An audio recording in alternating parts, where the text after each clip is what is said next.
கர்த்தருடைய வார்த்தைக்கு நேராய் போகலாம். எபிரேயர் 11ஆம் அதிகாரம் அதனுடைய 5வது 6வது அந்த வசனத்தை நான் உங்களுக்காய் வாசிக்கிறேன். விசுவாசத்தினாலே ஏனோக்கு மரணத்தை காணாதபடிக்கு எடுத்துக்கொள்ளப்பட்டான். தேவன் அவனை எடுத்துக்கொண்டபடியினாலே அவன் காணப்படாமற் போனான். அவன் தேவனுக்கு பிரியமானவன் என்று அவன் எடுத்துக்கொள்ளப்படுவதற்கு முன்னமே சாட்சி பெற்றான். விசுவாசம் இல்லாமல் தேவனுக்கு பிரியமாய் இருப்பது கூடாத காரியம். ஏனென்றால் தேவனிடத்தில் சேருகிறவன் அவர் உண்டென்றும் அவர் தம்மை தேடுகிறவர்களுக்கு பலன் அளிக்கிறவர் என்றும் விசுவாசிக்க வேண்டும். கர்த்தருடைய நாமத்துக்கு மகிமை உண்டாவதாக. நாம் தொடர்ந்து விசுவாசத்தை குறித்து படித்து வருகிறோம். விசுவாசம் ஒரு மனுஷனுடைய சூழ்நிலைகளை எப்படியெல்லாம் மாற்றுகிறது என்பதை குறித்து சில நாட்கள் பார்த்தோம். அது நாம் போன வாரத்திலிருந்து விசுவாசம் வாழ்க்கையில் எப்படிப்பட்ட சூழ்நிலைகளை கொண்டு வருகிறது. எல்லாரும் பிறக்கிறது போல நாம் இல்லை, எல்லாரும் வாழ்கிறது போல நாம் இல்லை. சங்கீதம் 87:5 அந்த வசனம் சொல்லுகிறது, சீயோனை குறித்து இன்னான் இன்னான் அதிலே பிறந்தான் என்று சொல்லப்படும் அப்படின்னு எழுதப்பட்டிருக்குது. அதாவது எங்கே நம்ம பிறந்திருக்கிறோம் அப்படின்றது சொல்லப்படும். இந்த வேத பிரமாணத்தில் இந்த விசுவாச வீரர்களுடைய வாழ்ந்த நாட்களில் இவர்கள் இப்படி வாழ்வார்கள், இப்படியெல்லாம் இருந்தாங்களே, இவங்களுக்கு இதெல்லாம் பைபிளில் ஆண்டவர் எழுதி வைப்பார் என்பது தெரியாது. அதாவது ஏனோக்கை குறித்து நாம் இன்றைக்கு படிக்க போகிறோம். ஏனோக்கின் காலத்தில் எத்தனையோ நபர்கள் வாழ்ந்தார்கள். யாருக்குமே தேவன் நம்ம வாழ்க்கையெல்லாம் பைபிளில் எழுதுவாருன்னு தெரியாது. அதே போல் தான் இன்றைக்கி நாம் இருந்து கொண்டிருக்கிறோம், நாம் வாழ்ந்து கொண்டிருக்கிறோம். நீங்கள் விசுவாசித்தாலும் சரி, விசுவாசிக்காமல் போனாலும் சரி, மல்கியா 3:16 படி நம்முடைய டெய்லி ஆக்டிவிட்டீஸை கர்த்தர் எழுதி கொண்டிருக்கிறார். அவருக்கு முன்பதாக ஞாபக புஸ்தகம் வைக்கப்பட்டிருக்கிறது. அதில் நாம் பேசுகிற காரியங்கள், நாம் எப்படி வாழ்கிறோம் என்பது ஆண்டவர் அதை நோட் பண்ணுகிறார். அப்படி நோட் பண்ணும் பொழுது நம்மை குறித்து ஆண்டவர் எழுதணும். இப்படி ஒரு மனுஷன் இருந்தான், அவன் இப்படி வாழ்ந்தான் என்று நம்மை குறித்து எழுதணும். அதற்கு தான் நாம் விசுவாசத்தை இவ்வளோ தூரம் படித்து கொண்டிருக்கிறோம். வெறுமனே இந்த சத்தியங்களை கேட்பதோடு மாத்திரமல்ல, அவைகளை வாழ்க்கையில் நாம் பயிற்சிவிக்க வேண்டும். அப்படி பயிற்சிவித்து நம்முடைய வாழ்க்கையில் நம்ம விசுவாசத்தின் அடுத்த கட்டத்துக்கு போவதற்கு பரிசுத்த ஆவியானவர் உதவி செய்வாராக. ஏனோக்கை குறித்து வேதம் சொல்லுகிறது, அவன் எடுத்து கொள்ளப்பட்டான். வேதம் விசுவாசத்தினாலே ஏனோக் அப்படின்னு வருது. நான் அந்த ஏனோக்கை குறித்து கொஞ்சம் ஸ்டடி பண்ணிக்கிட்டு இருந்தேன்.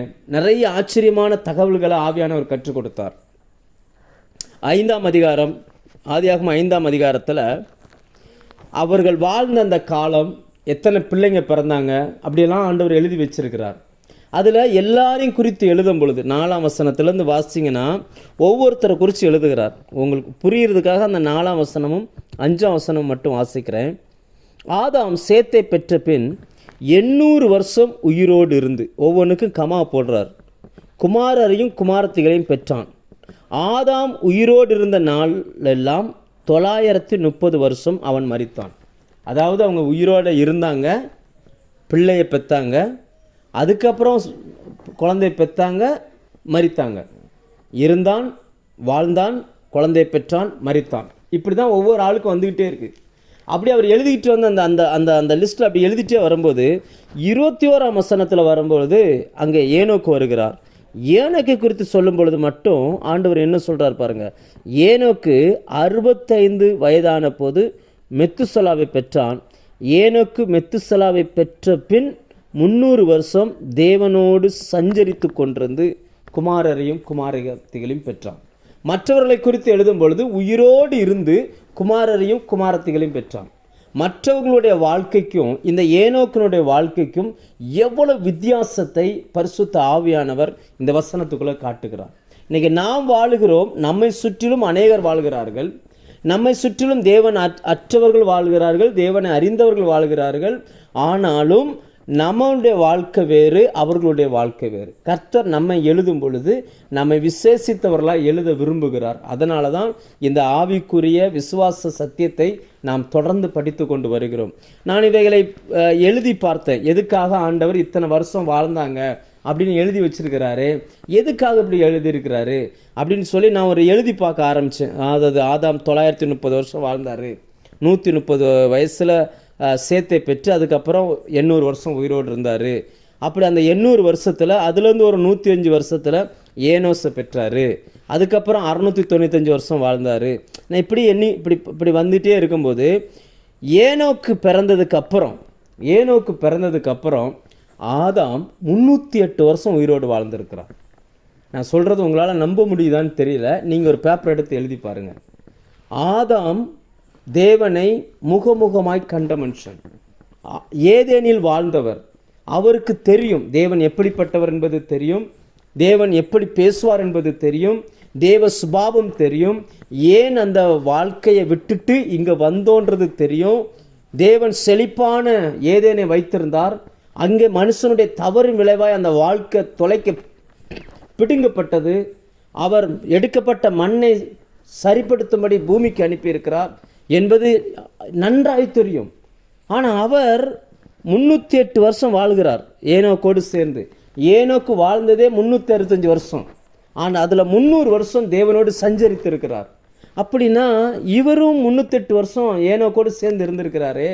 இவரை குறித்து ஆண்டவர் எதுவுமே எழுதவே இல்லையே, விசுவாசத்தினாலே ஆதாம் அப்படின்னு சொல்லி வரவே இல்லை பாருங்க.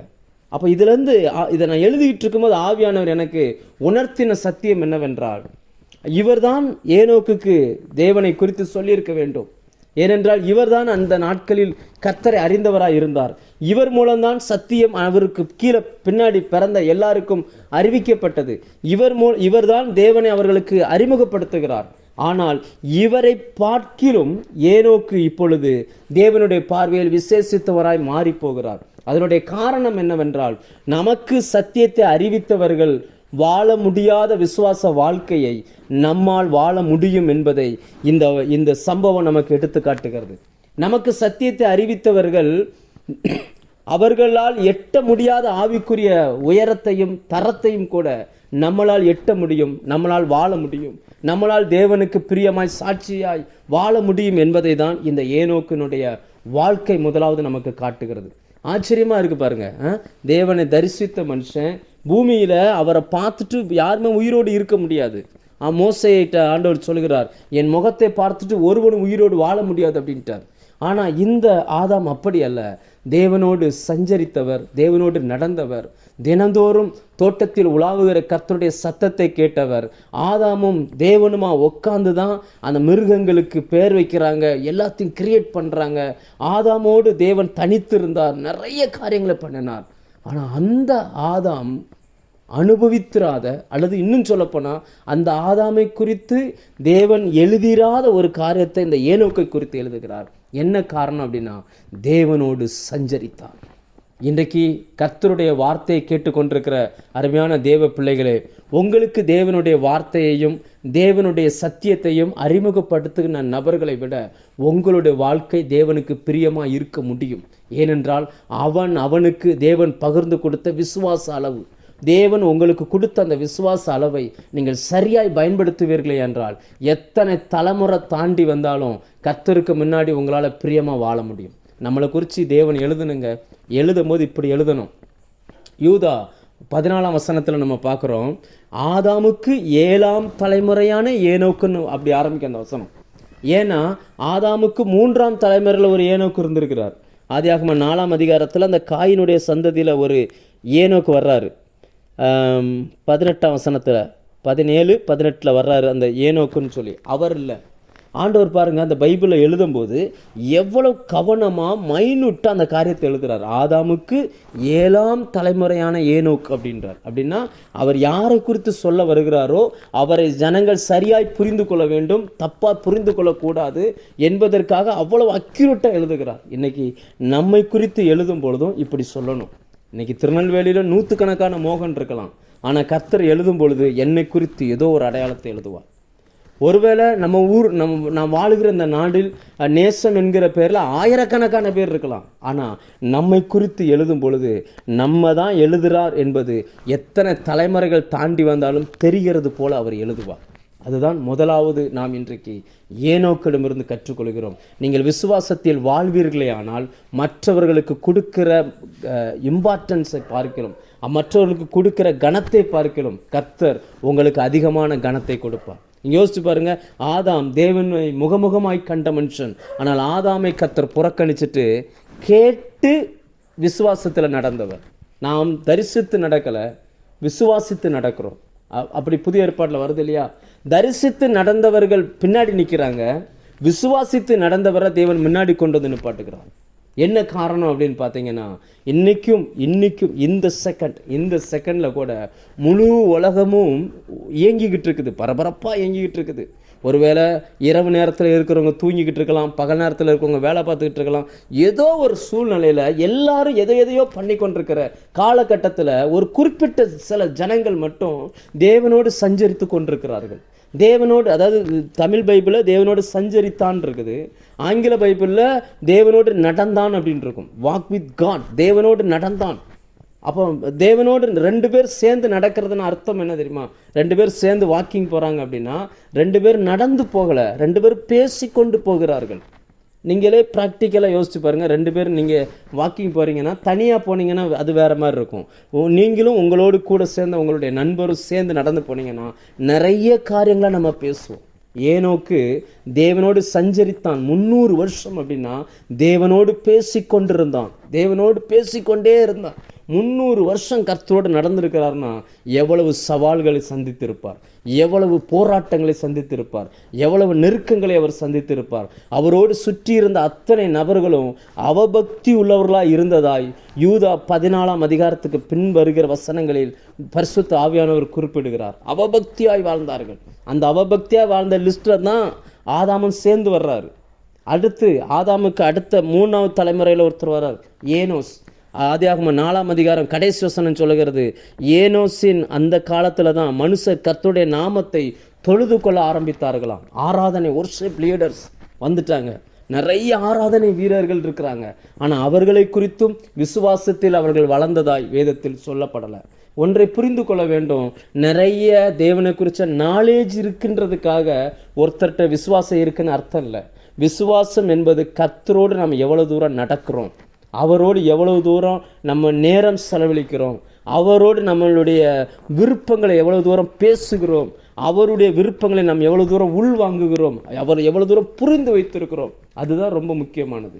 தேவன்கிட்ட சீனியாரிட்டி கிடையாது, அங்கே சின்சியாரிட்டி மட்டும்தான் இருக்குது. நான் மிந்தி வந்த ஆள், இவர் பிந்தி வந்த ஆளுலாம் தேவன் பார்க்கிறதே இல்லை. தேவனை பொறுத்த வரைக்கும் அவரை கும்பிட்றவங்க தேவையில்லை, அவரை நம்புகிறவங்க தேவை. கர்த்தரை நம்பி கர்த்தருடைய நாமத்தில் வாழுகிறவர்கள் இன்னைக்கு தேவை.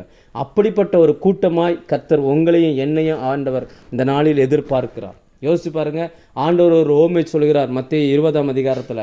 திராட்சை தோட்டத்து ஓமையை சொல்லும் பொழுது, திராட்சை தோட்டத்தில் வேலை செய்கிறாங்க. அதிகாலமே 6 மணிக்கு எந்திரிச்சு வேலைக்கு போனவனும் வேலைக்கு போய்கிட்டு இருக்கிறான், சாயங்காலம் 5 மணிக்கு போயிட்டு 6 மணிக்கு வந்தவனும் வேலைக்கு போய்கிட்டு இருக்கிறான். ஆனால் சம்பளம்னு கொடுக்கும்போது கர்த்தர் அந்த 1 மணி நேரம் வேலை பார்த்தவனுக்கு ஃபஸ்ட்டு கொடுக்குறார். அந்த ரொம்ப சீனியாரிட்டி வந்த அந்த நபர்கள் அவங்க வந்து நினைக்கிறாங்க எங்களுக்கு நிறைய கிடைக்கும் அப்படின்னு நினைக்கிறாங்க. அவங்க சொல்லும்போது கூட அவங்க சொல்லும்போது கூட சொல்லுவாங்க, பகலின் உஷ்ணத்தை நாங்கள் தாங்கினோம், நாங்கள் எவ்வளோ கஷ்டப்பட்டோம் தெரியுமா. கஷ்டப்பட்டீங்க, வேலை பார்த்தீங்களா? அவர்கள் வேலை பார்த்ததாய் அதில் சொல்லவே மாட்டாங்க. 1 மணி நேரம் வேலை செய்தவனுக்கு இவ்வளோ கொடுத்துருக்குறீங்களே, நாங்கள் பகலின் உஷ்ணத்தை தாங்கினோம், இவ்வளவு இவங்க கஷ்டத்தை மட்டும்தான் சொன்னாங்களே தவிர வேலை பார்த்ததை சொல்லவே இல்லை. விசுவாசம் நமக்குள்ளே வேலை செய்கிறது. விசுவாசம் இல்லாமல் தேவனுக்கு பிரியமாக இருப்பது கூடாத காரியம். இந்த உலகத்தில் எத்தனையோ பேர் வாழலாம், கிறிஸ்தவன் என்கிற அந்த மதத்தில், கிறிஸ்தவன் என்கிற அந்த அமைப்பில் அவங்க வாழ்ந்துக்கிட்டு இருக்கலாம். ஆனால் விசுவாசத்தில் வாழுகிறவர்கள் யார்? அப்படிப்பட்டவர்களை தேவன் இந்த நாட்களில் செலக்ட் பண்ண விரும்புகிறார். அப்படிப்பட்டவர்களுக்காக ஒரு அதிகாரத்தை ஆண்டவர் எழுதி வைத்தார். அதில் முக்கியமான நபராய் இந்த ஏனோக்கு வருகிறார். அவர் காலத்தில் வாழ்ந்த எல்லாரை பார்க்கிலும் ஏனோக்கு தனித்து தெரிய ஆரம்பித்தார். இன்னைக்கும் நம்ம காலத்தில் எத்தனையோ பேர் வாழ்கிறார்கள். எத்தனையோ பேருடைய சிந்தனை வேறையாக இருக்குது, நம்ம சிந்தனை வேறையாக இருக்குது, நம்மளுடைய நடக்கை வேறையாக இருக்குது. ஒரு வசனத்தை நான் வாசிக்கிறேன். எபேசியர் 4ஆம் அதிகாரத்தில் இதற்கு கரெக்டாக பொருந்துகிற மாதிரியான வசனம் அங்கே இருக்குது. எபேசியர் 4ஆம் அதிகாரம் அதில் 17ஆம் வசனத்திலேருந்து 20ஆம் வசனம் வரைக்கும் வாசித்தா, இன்றைக்கி இருக்கிற கிறிஸ்தவர்கள், இன்றைக்கி இருக்கிற உலக ஜனங்கள், தேவனை அறிந்தவர்கள் எப்படி வாழ்கிறார்கள் என்பதை ஆண்டவர் அங்கே எழுதி வைத்திருக்கிறார். அதுக்கும் நமக்கும் எவ்வளோ வித்தியாசம் பாருங்கள். 17 நான் வாசிக்கிறேன். ஆதலால் கர்த்தருக்குள் நான் உங்களுக்கு சாட்சியாக சொல்லி எச்சரிக்கிறது என்னவெனில், மற்ற புறஜாதிகள் தங்கள் வீணான சிந்தனையிலே நடக்கிறது போல நீங்கள் இனி நடவாமல் இருக்க. அவர்களும் நடக்கிறார்கள். எதில் நடக்கிறார்கள் என்றால் வீணான சிந்தனையில். நாம் நடக்கிறோம், அல்லது ஏனோக்கு நடந்தார். எதில் நடந்தார் என்றால் சிந்தனையில் நடக்கல, தேவனோடு நடந்தார். அதாவது தேவன் பேசும் தெய்வம், நம்மோடு பேசுகிறவர், நம்மை உருவாக்குகிறவர், நம்ம கூட இருக்கிறவர். இப்போ அன்னைக்கு நிறைய பேர்கிட்ட பார்த்தீங்கன்னா வீணான சிந்தனை, அடிக்கடி நிறைய யோசிக்கிறாங்க, அவங்க சிந்தனையிலேயே கற்பனை பண்ணிகிட்டே வாழ்கிறாங்க. இது சரியாயிருமா, இன்னைக்கு சரியாயிருமா, நாளைக்கு சரியாயிருமா, இது அப்படி ஆயிருமா, இது இப்படி ஆயிருமா, நிறைய யோசிக்கிறாங்க. ஆனால் விசுவாசம் என்பது யோசிக்கிறத பேசலை, யோசிக்கிறத சொல்லலை, பேசுகிறத சொல்லுது. நம் வாயிலிருந்து புறப்படுகிற வார்த்தையை சொல்லுகிறது. இருதயத்தின் நிறைவினால் வாய் பேசும். விசுவாசித்தேன் ஆகையால் பேசினேன். நம்ம வாழ்க்கையை மாற்றப் போகிறது நாம் சிந்திக்கிற சிந்தனைகள் அல்ல, நாம் இருதயத்தில் எதை விசுவாசித்து எதை பேசுகிறோமோ அந்த வார்த்தைகள் தான். நோவா அந்த ஏனோக்கு தேவனோடு சஞ்சரித்தார்னு என்ன அர்த்தம்னா தேவனோடு நடந்தார். தேவனோடு நடந்தார்னு என்ன அர்த்தம்னா தேவனுடைய வார்த்தையோடு இவர் பேசுகிறத தேவன் கேட்டார், தேவன் பேசுகிறதை இவர் கேட்டார். இன்னைக்கு அந்த வேத வசனத்தை நமக்கு கர்த்தர் எழுதி கொடுத்திருக்கிறார். மற்ற ஜனங்கள், வெளியில் இருக்கிற மற்ற ஜனங்கள், இந்த அனுபவத்தை பெற்றிராத மற்ற ஜனங்கள், அநேக தேவனுடைய பிள்ளைகள் என்று தங்களை சொல்லிக் கொள்கிறவர்கள் கூட இந்த நாட்களில் சிந்தனையிலேயே வாழ்கிறார்கள். அவர்களை குறித்து வேதம் சொல்லுகிறது, அவர்கள் வீணான சிந்தனையில் நடக்கிறார்கள். சிந்தனையே அதாவது வீணான சிந்தனை அப்படின்றார். இன்றைக்கி நிறைய யோசிக்கிறாங்க. கிறிஸ்தவர்கள் எப்படி பண்ணுறது, நிறைய 7 வாரம் ஒழுங்காக வந்துட்டா இந்த பிரச்சனை சரியாக போயிடும் அப்படின்றாங்க. ஆசீர்வாதம் பெறுவதற்கு இதெல்லாம் யோசிக்கிறாங்க, நிறைய யோசிக்கிறாங்க. இப்படி பண்ணணும், அப்படி பண்ணணும், இப்படி செய்யணும், அப்படி செய்யணும், நிறைய மெத்தட். ஆனால் தேவன் எந்த மெத்தடுக்குள்ளேயும் இல்லை. நம்மக்கிட்ட விசுவாசத்தை கர்த்தர் கொடுத்துருக்கிறார். நிறைய சவால் விடுகிற மனுஷர்கள் பின்னாடி இருக்கிறாங்க. அதில் ஒரு வரும், வரிசையாக வரும். இருந்தாலும் ஆண்டவர் எனக்குள்ளே இந்த வார்த்தை சொன்னதுனால நான் சொல்கிறேன். ஒரு மனுஷனுடைய வார்த்தையை கேட்டு தேவன் சூரியனையும் சந்திரனையும் நிப்பாட்டிட்டாராம். யோசுவா 10ஆம் அதிகாரத்தில் இப்படி ஒரு வசனம் வரும். தேவன் ஒரு மனிதனுடைய சொல்லை கேட்ட அந்த நாள் அதற்கு முன்னும் இல்லை, அதற்கு பின்னும் இல்லைன்னு. காரணம் என்ன? விசுவாசம். இந்த நாட்களில் விசுவாசம் நம்முடைய வாழ்க்கையை மாற்றும். நம்முடைய வாழ்க்கையை மாறாமல் தேவனுக்கு பிரியமாய் வாழாமல் நம்மை தடை செய்கிறது எது அப்படின்னு பார்த்தீங்கன்னா வீணான சிந்தைகள். ஆண்டவர் சொல்கிறார், மற்ற புறஜாதிகள் வீணான சிந்தனையில் நடக்கிறாங்க, நீங்கள் அப்படி நடக்காமல் இருங்க அப்படின்றார். அதுக்கு அர்த்தம் என்னன்னா சிந்திக்காமல் இருங்கன்னு சொல்லலை, அந்த அர்த்தத்தில் சொல்லலை. நீங்கள் நிறைய பேசுங்க, தேவனோடு பேசுங்க, நேரம் செலவழிங்க. அதாவது உள்ளுக்குள்ளே இருக்கிற அந்த வார்த்தைகளை தேவன்கிட்ட நிறைய பேசிட்டா அவங்க மைண்டுக்குள்ளே எப்போவுமே நிறைய யோசிக்க மாட்டாங்க. இன்றைக்கி நிறைய பேருடைய மனநிலை பாதிக்கப்பட்டது போல் நிறைய யோசிக்கிறாங்க. யோசித்து சரியாக தூங்காமல், சரியாக சாப்பிடாமல், சரியாக சிரிக்காமல், சரியாக பழகாமல் அப்படியே டாக்டர்கிட்ட போகிறாங்க. டாக்டர் ஒரே ஒரு விஷயம் தான் அவங்களுக்கு கொடுப்பார், நல்லா தூங்குறதுக்கு அவங்களுக்கு ட்ரீட்மெண்ட் கொடுத்துருவாங்க. ஒன்று மாத்திரை கொடுத்துருவாங்க, இல்லைன்னா தூங்குறதுக்கு ஊசி போட்டுருவாங்க. தூங்குங்க கொஞ்ச நேரம். அளவுக்கு அதிகமான சிந்தனைகள் மன உளைச்சலை கொண்டு வந்துவிடும். மன உளைச்சல் வந்த நபர்கள் தேவனோடு விசுவாசமாய் வாழ முடியாது. பேதுரு சொல்லுகிறார், உங்கள் கவலைகளை எல்லாம் அவர் உங்களை விசாரிக்கிறவரானபடினால் உங்கள் கவலைகளை எல்லாம் அவர் மேல் இறக்கி வையுங்கள், கர்த்தர்கிட்ட இறக்கி வைங்க. நேற்று இரவு நாங்கள் ஒரு ஊருக்கு போயிருந்தேன், ஒரு புதுசாக ஒரு கிராமத்தை பார்க்குறக்கு. ராமநாதபுரம் மாவட்டத்து பக்கத்தில், கிட்டத்தட்ட நான் இருக்கிற இடத்துலேருந்து ஒரு 150 கிலோமீட்டருக்கு அந்த பக்கம். அங்கே ஒரு புதுசாக ஒரு நம்முடைய கிளை சபையில் ஒரு பாஸ்டர் புதிதான ஒரு பணித்தளம் ஸ்டார்ட் பண்ணியிருக்கிற பாஸ்டர், நீங்கள் வாங்க அப்படின்னு கூப்பிட்ருந்தாங்க. அங்கே போய் அங்கே பார்த்தோன்னா அந்த கிராம மக்கள், அதாவது ஓலையை வச்சு தான் வீடு கட்டியிருக்கிறாங்க. பனை ஓலை தான், பனை ஓலையை வச்சு தான் வீடு, அவங்க வீடு அப்படி தான் இருக்குது. போகிற வழியிலெல்லாம் பனை ஓலையை வச்சு தான் வீடு கட்டினது போல் இருக்கிறாங்க. அங்கே மக்கள் உட்காந்துருக்குறாங்க. அவங்க பார்த்தீங்கன்னு சொன்னால் அவங்களோட பேசும் பொழுது அவங்க நிறைய காரியங்களை பேசுனாங்க. அதில் பேசும் பொழுதெல்லாம் ஒரு அம்மா சொல்கிறாங்க, எனக்கு ஹஸ்பண்ட் இறந்துட்டாங்க, 2 பிள்ளைங்க இருக்கிறாங்க, எப்படி வாழ போகிறோன்றது எனக்கு தெரியலை, ஒவ்வொரு நாளும் இதே யோசனையை, நான் தூங்கி சில நாட்கள் ஆயிடுச்சு. எத்தனையோ பேருக்கு வீணான சிந்தனைகள். ஆனால் ஆண்டவர் சொல்கிறார், வருத்தப்பட்டு பாரம் சுமக்கிறவர்களே நீங்கள் எல்லாரும் என்கிட்ட வாங்க, நான் உங்களுக்கு இளைப்பாறுதல் தருவேன். என் நுகத்தை ஏற்றுக்கொண்டு என்னிடத்தில் கற்றுக்கொள்ளுங்கள், அப்பொழுது உங்கள் ஆத்மாக்களுக்கு இளைப்பாறுதல் கிடைக்கும்ன்றார். இன்றைக்கி நிறைய கிறிஸ்தவங்க இளைப்பாறுதல் இல்லாமல் இதே போல் வீணான சிந்தனையில் நடக்கிறாங்க. கர்த்தருடைய ஆவியானவர் நம்மோடு பேசுகிறார், நீங்கள் அப்படி நடக்கிறவர்கள் அல்ல, நாம் தேவனோடு நடக்கிறவர்கள். தேவனோடு நடந்ததுனால தான் ஏனோக்கு தேவனுக்கு பிரியமானவன் என்று அவன் எடுத்துக்கொள்ளப்படுவதற்கு முன்னமே சாட்சி பெற்றான். அடுத்த 18 வசனம் சொல்லுகிறது, அவர்கள் புத்தியில் அந்தகாரப்படுகிறார்கள். அவருடைய நினைவுகள் எப்போவுமே இருட்டாக இருக்குது. அந்தகாரம்னா இருட்டாக இருக்குது. அந்த புத்தியில் வெளிச்சமே வரமாட்டேங்குது. ஒரு காரியத்தை செய்யணும்னு நினைக்கிறாங்க, எப்படி செய்யணுன்ற யோசனையே அவங்களுக்கு வரமாட்டேங்குது. இருள் வெளிச்சம் ரெண்டும் வேறு வேறாக இருக்குது. வெளிச்சம் வர்றதுக்கு முன்னாடி இருள் இருக்கலாம், அறியாமல் இருக்கலாம், பரவாயில்ல. வெளிச்சத்தின் பிள்ளைகளாய் மாறின பிறகும் புத்தியில் அந்தகாரப்படுறாங்க. அப்படின்னா இன்னைக்கு நம்மளை சுற்றி இருக்கிற ஜனங்களில் அநேகருடைய புத்தி அந்தகாரப்பட்டு போயிருக்குது. பாவம் நிறைந்த ஒரு உலகத்தில் நம்ம வாழ்ந்துக்கிட்டு இருக்கோம். நாம் இருக்கிறதை பார்க்கிலும் அதிகமாய் பாவமுள்ள அந்த காலம், ஏனோக்கு வாழ்ந்த அந்த காலம், மனுஷனை படைத்ததற்கு தேவன் மனஸ்தாபப்பட்ட காலம் அது. அது ஏனோக்கினுடைய அந்த பேரன் அந்த காலத்தில் தான் ஆண்டவர் பூமியை அழிக்கணும்னே திட்டம் பண்ணிட்டார். அவ்வளவு ஒரு மனுஷனுடைய மீறுதல்கள் பெருகியிருந்த காலகட்டம். ஆனால் அவர்களுக்கு நடுவில் ஏனோக்கு மட்டும் தனித்து காணப்பட்டார். ஏனோக்கு மட்டும் தேவனோடு சஞ்சரித்தார்.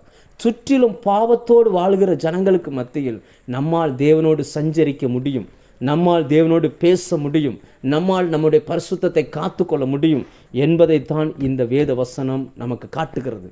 அங்கே அவங்கள குறித்து எழுதும்போது புத்தியில் அந்தகாரப்படுகிறார்கள், இருதய கடினத்தினால் தங்களில் இருக்கும் அறியாமையினால் தேவனுடைய ஜீவனுக்கு அந்நியராய் காணப்படுகிறார்கள். தேவ பிள்ளைகளை குறித்து தான் எழுதுது, புறஜாதிகள் மட்டுமல்ல. இன்னைக்கு அநேகருடைய இருதய கடினம் இருந்துச்சுன்னா தேவனுடைய ஜீவன் அவங்க வாழ்க்கையில் வெளிப்படாது. கடினமான மனநிலை, அதாவது கொஞ்சம் கூட இரக்கம் காட்டாத மனித கூட்டங்கள்.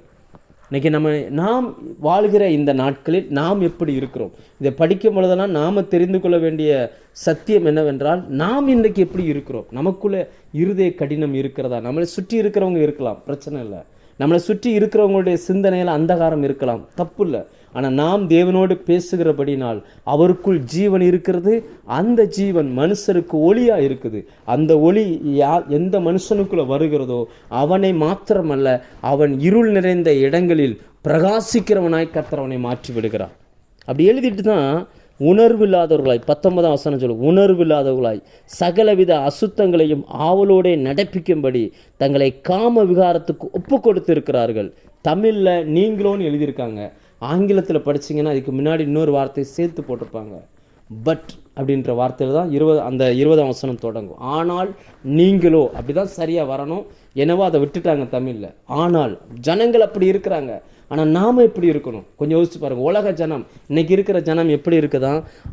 அசுத்தத்தை ஆவலோடே நடப்பிக்கும்படி, இன்னைக்கு பாவம் செய்யும்போது விருப்பத்தோடு செய்கிறான்.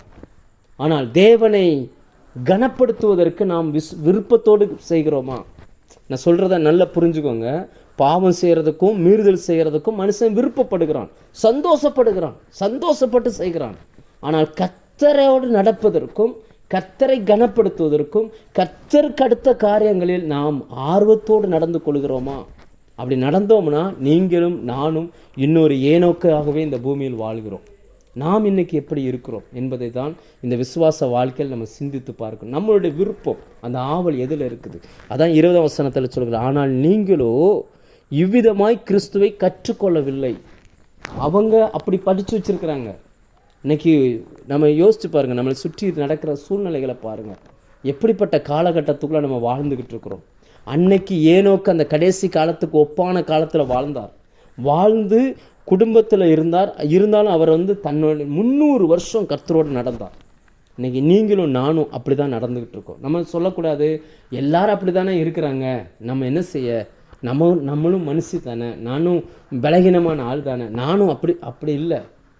உங்களால் நம்மால் சாட்சியாய் வாழ முடியும், நம்மால் கர்த்தருக்கு பிரியமாய் வாழ முடியும். அதற்கு இந்த ஏனோக்கு சாட்சி. ஏனோக்கு இயேசுவின் ரத்தம் இல்லை. ஏனோக்கிட்ட போய் கேட்டால் எனக்கு தேவனை சொல்கிறதுக்கு அன்னைக்கு பிரசங்கம் பண்ணுறதுக்கு ஆள் கிடையாது. அன்னைக்கு ஏனோக்கு பைபிள் கிடையாது. இன்றைக்கி நம்ம காலம் அப்படி அல்ல. நாம் திரும்புகிற பக்கமெல்லாம் கர்த்தருடைய வார்த்தைகள் அறிவிக்கப்பட்டு கொண்டிருக்கிறது. கர்த்தருடைய வார்த்தையை கேட்பதற்கு வழி இல்லைன்னா கூட நம்முடைய கரங்களில் இன்றைக்கி செல்ஃபோன் கொடுக்கப்பட்டிருக்கிறது. நீங்கள் எந்த மொழி பைபிள் வேணும்னாலும் இன்றைக்கி அதுக்குள்ளே போய் எடுத்துட முடியும். எவ்வளவு நாலேஜ் வேணும்னாலும் அதுக்குள்ளே போய் எடுத்துட முடியும்.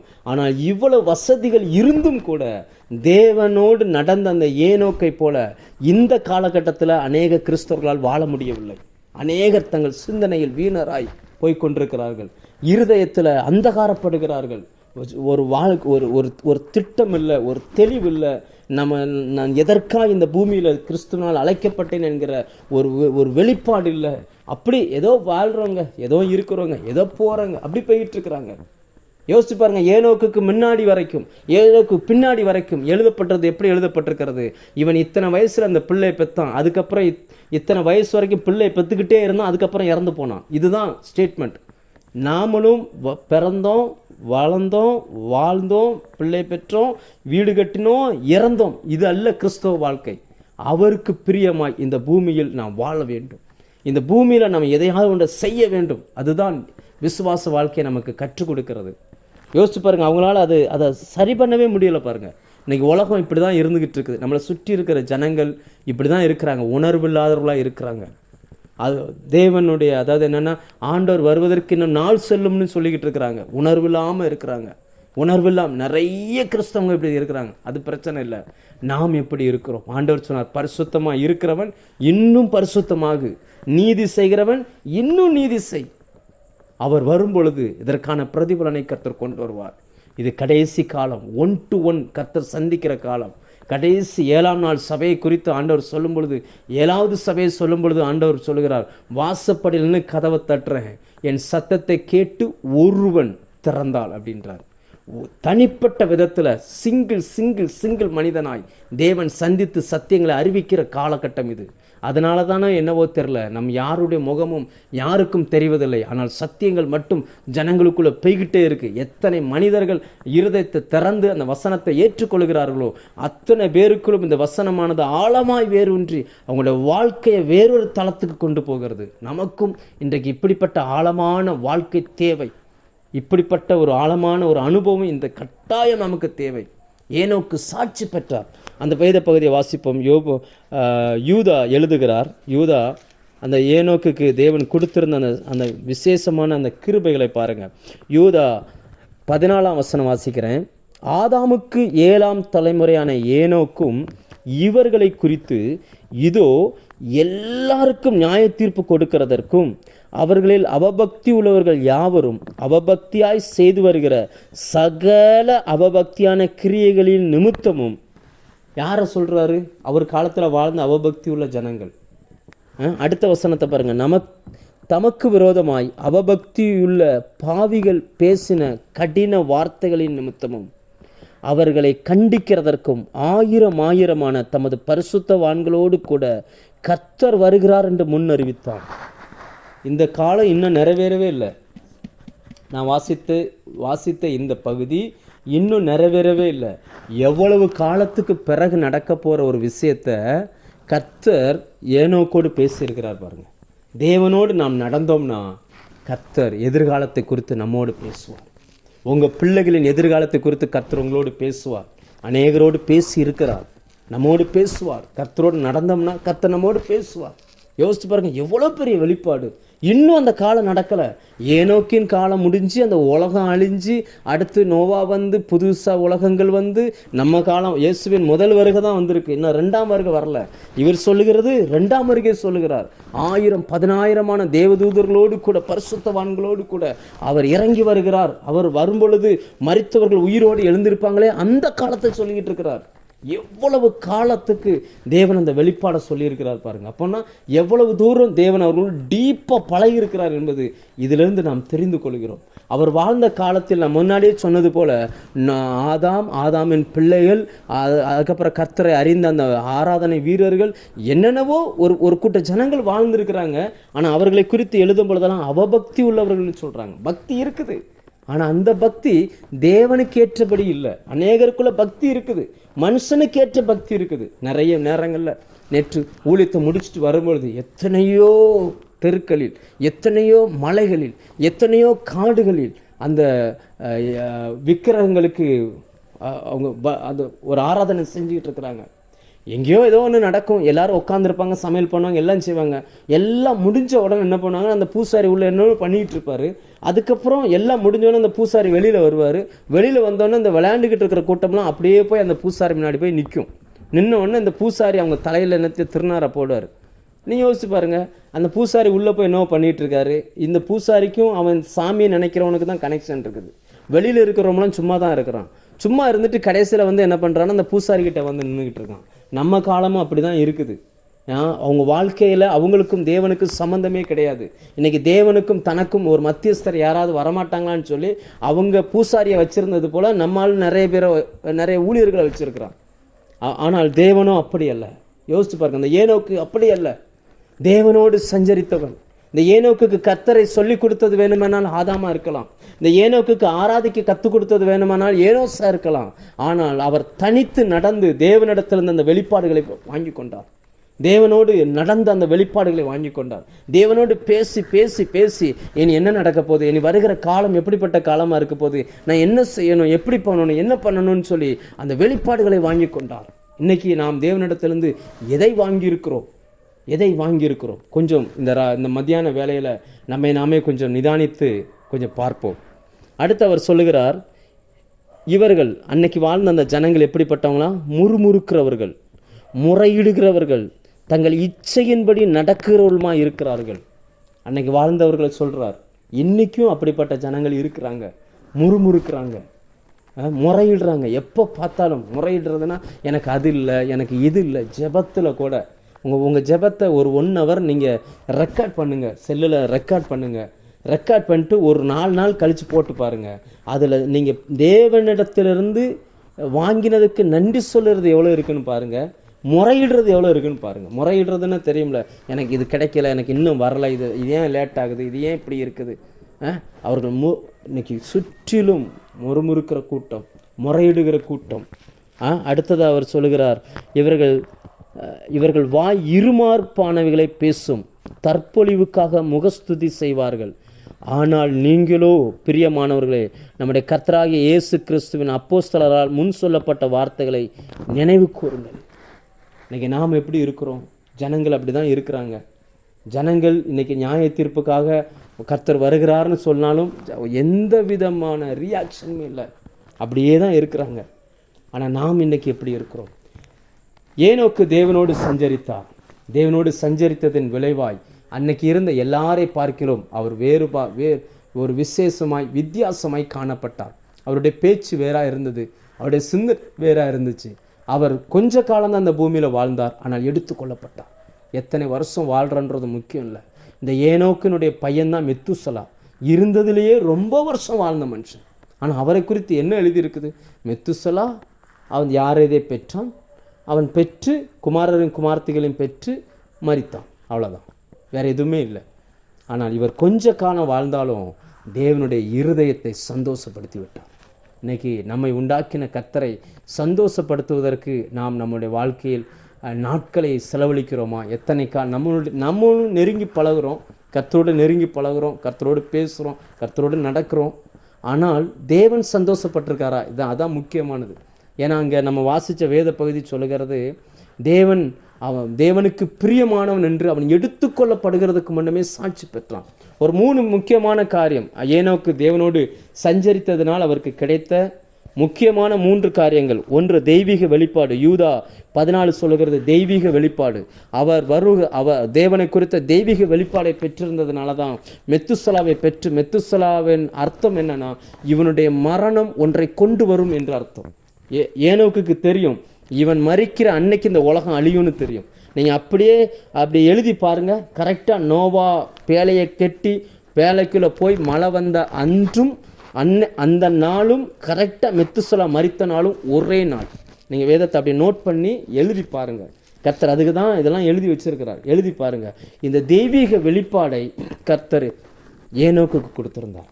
இவன் மரிக்கிற அன்னைக்கு இந்த உலகம் அழியும் அப்படின்னு சொல்லியிருந்தார். ஆனால் அதுக்கப்புறம் கிறிஸ்துவின் வருகைக்கு அப்புறம் நடக்க போகிறதையும் ஆண்டவர் வெளிப்பாடுகளை கொடுத்திருந்தார். இன்றைக்கி நமக்கு கர்த்தர் என்ன பேசுகிறார்? நம்மோடு தேவன் பேசுகிற காரியங்கள் ஒவ்வொருத்தரோடு கர்த்தர் பேச விரும்புகிறார். ஒவ்வொருத்தரோடும் உங்களை குறித்து, உங்கள் பிள்ளைகளை குறித்து, உங்கள் தொழிலை குறித்து, சரீரத்தை குறித்து, எதிர்காலத்தை குறித்து நிறைய நேரங்களில் நம்ம யோசிக்கிறோம்ல, வாலிப பிள்ளைகள் எப்படி வந்துடுவாங்க, ஐயோ சுற்றிலும் கூட இருக்கிறவங்களாம் பெற்றோருக்கு கீழ்ப்படியாத பிள்ளையாக இருக்குது. ஒன்றும் இல்லை, கர்த்தர் உங்கள் பிள்ளை கர்த்தரோடு சஞ்சரிக்கணும். நீங்கள் கர்த்தரோடு சஞ்சரிக்கணும். உங்கள் விசுவாசத்தை தாண்டி எதுவுமே நடக்க முடியாது. ஆண்டவர் சொன்னார், உங்களுடைய விசுவாசமே உலகத்தை ஜெயிக்கிற ஜெயம் அப்படின்னார். விசுவாசத்தை நாம் கற்றுக்கொள்வோம். தெய்வீக வெளிப்பாடுகளை தருவதற்கு தேவன் ஆயத்தமாக இருக்கிறார். தேவன் ரெடியாக இருக்கிறார். நேற்று சபையில் ஒரு வார்த்தையை பிரசங்கிக்கும் பொழுது கூட ஆண்டவர் சொன்னார், பவனி வரும் பொழுது எல்லாருக்கும் சந்தோஷம், ஆனால் இயேசுவுக்கு சந்தோஷம் இல்லை. இயேசுக்கு சந்தோஷமே கிடையாது. அவருக்கு சந்தோஷமே இல்லை. ஏன்னா அவர் பஸ்கா பண்டிகையில் அவரை கொல்லணுன்றது அவர்களுக்கு யாருக்குமே விருப்பம் இல்லை. பண்டிகை முடிஞ்சு அவரை கொல்லலான்னு தான் நினச்சாங்க. ஆனால் இயேசு வலுக்கட்டாயமாய் தன்னை பஸ்காவில் தான் அவங்க அடிக்கணும், ஏன்னா நான் பஸ்காவின் பலியாய் மரித்தா மட்டும்தான் அந்த ஜனத்திற்கு விடுதலை தர முடியும்னு சொல்லி அவராக வாண்டலாக சில காரியங்களை செய்ய ஆரம்பித்தார். அப்படி வந்தது தான் அந்த பவனி. சரி, ஒன்று தெய்வீக வெளிப்பாடு, ரெண்டாவது எபிரேயர் 11:5 சொல்லுகிறது, அவன் சாட்சி பெற்றான். இந்த நாட்களில் மனிதனிடத்திலிருந்து வருகிற சாட்சி அல்ல, தேவனிடத்திலிருந்து வருகிற சாட்சி. அந்த வசனத்தை நான் வாசிக்கிறேன். எபிரேயர் 11:5, விசுவாசத்தினாலே ஏனோக்கு மரணத்தை காணாதபடி எடுத்துக்கொள்ளப்பட்டான். தேவன் அவனை எடுத்துக்கொண்டபடியினால் அவன் காணப்படாமற் போனான். அவன் தேவனுக்கு பிரியமானவன் என்று அவன் எடுத்துக்கொள்ளப்படுவதற்கு முன்னமே சாட்சி பெற்றான். இன்னைக்கு தேவன் நம்மளை குறித்து என்ன சொல்லுவார்? கொஞ்சம் கண்ணை மூடி உங்களை பற்றி கேட்டு பாருங்கள். ஆண்டவரே, இன்றைக்கி நீங்கள் என்னை பற்றி என்ன சாட்சி சொல்லுவீங்க?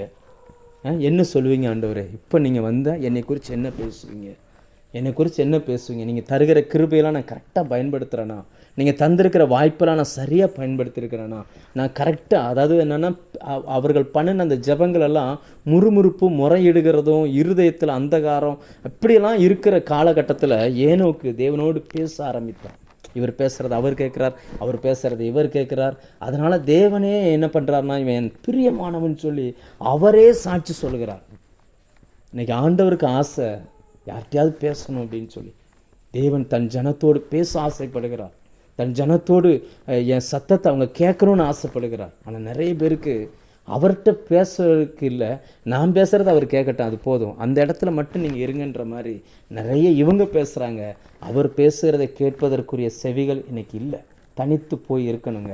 தெருக்களில் உட்காந்து, அதாவது என்னென்னா, எல்லாரும் உட்காந்து கதை பேசிகிட்டு இருப்பாங்க. எல்லாரும் பேசி ஏதோ பண்ணிக்கிட்டு இருக்கிற அந்த காலகட்டத்தில் யாரோ ஒரு சிலர் மட்டும் அவர்களோடு உட்காந்து பேச பிடிக்காமல் தனியாக போய் பைபிள் படிக்கிறாங்கன்னு வச்சுக்கோங்க.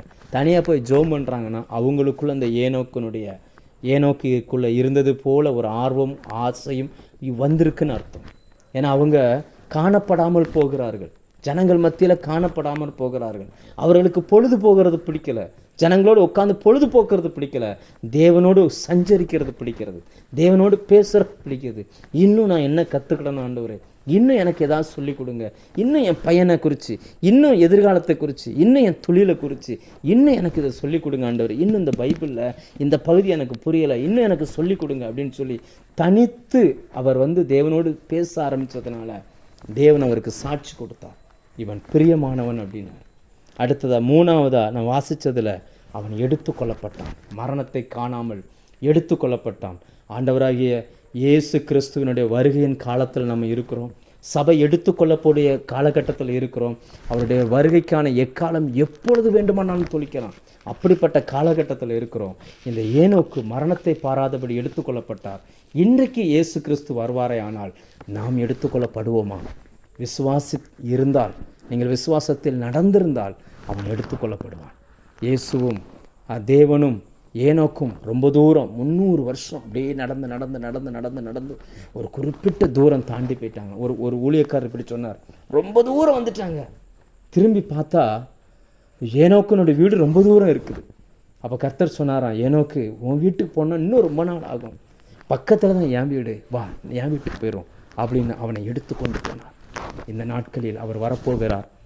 சபை எடுத்துக்கொள்ளப்படுகிற காலகட்டத்தில் நம்ம இருக்கிறோம். அந்த எடுத்துக்கொள்ளப்படுகிற அந்த காலகட்டத்தில் நாம் எடுத்துக்கொள்ளப்படுவோமா? நாம் மரணத்தை காணாதபடி எடுத்துக்கொள்ளப்படுவோமா? மரணத்தை ஜெயிக்கிற அந்த இடத்துல நம்ம இருக்கிறோமா? என்பதை இந்த மத்தியான வேளையில் நாம் சிந்தித்து பார்ப்போம். கர்த்தருடைய ஆவியானவர் இந்த சத்தியத்தின் மூலம் உங்களோடு பேசியிருப்பார் என்று நான் விசுவாசிக்கிறேன்.